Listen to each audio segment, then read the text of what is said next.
வணக்கம் viewers, welcome to Tamil Mojo.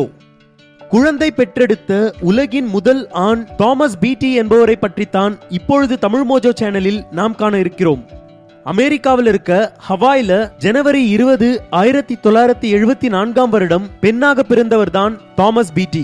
ஆமாங்க, by birth இவங்க ஒரு பெண் தான்.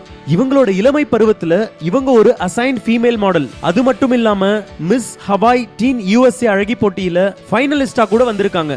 அதுக்கப்புறம் பாடி பில்டிங்ல கவனம் செலுத்தி இருக்காங்க.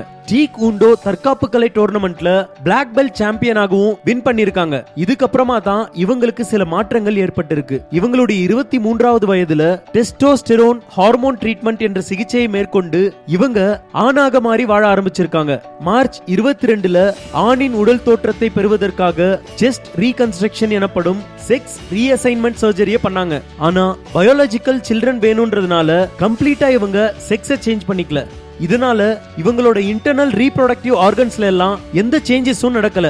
2002க்கு அப்புறம் இவங்களோட birth certificate, driver's licence, passport, social security index இப்படி எல்லாத்துலயும் இவங்களோட செக்ஸ் மார்க்கரை ஃபீமேல்ல இருந்து மேலுக்கு சேஞ்ச் பண்ணிட்டாங்க.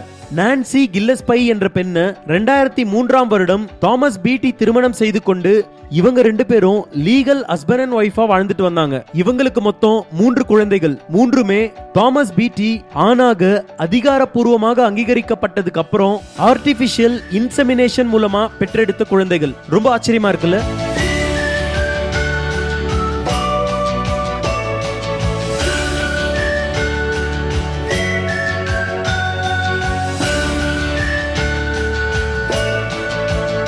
மேலும் இது போன்று பல ஆச்சரியம் தரக்கூடிய தகவல்களை தெரிந்து கொள்ள தமிழ் மோஜோ சேனலை சப்ஸ்கிரைப் பண்ணுங்க.